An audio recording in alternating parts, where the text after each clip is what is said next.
Two big developments and two potentially big Senate races. It's time for the Daily Rundown Trail Mix. U.S. Senate hopeful Michelle Nunn is trying to downplay the leak of her campaign's plan for victory. This leak reveals what really goes on behind closed campaign doors in the modern era. Nunn, of course, is locked in a tight race with Georgia businessman David Perdue. The National Review released a trove of what appear to be Michelle Nunn's internal strategy memos. It's a massive leak within the campaign and included a memo with a list of Nunn's biggest vulnerabilities. Another memo supposedly called for the candidate to spend 80% of her time raising money. A memo from a member of the strategy team wrote this: "Hitting our targets will require us to prioritize fundraising above all else and to focus the candidate's time on it with relentless intensity." Welcome to the modern era of campaigns, folks.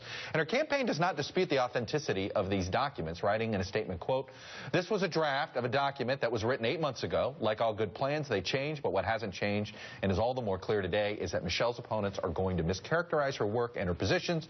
And part of what we've always done is prepare for the false things that are going to be said." But folks, this is the first week of the general election campaign. Perdue just won the runoff, and this is suddenly her introduction down to Georgia voters here, which is she looks like another politician, and sometimes the ham-handed version of it, consultant-driven, image-driven politician. That's not a good look these days for any politician, let alone somebody like Michelle Nunn trying to win in a tough state like Georgia.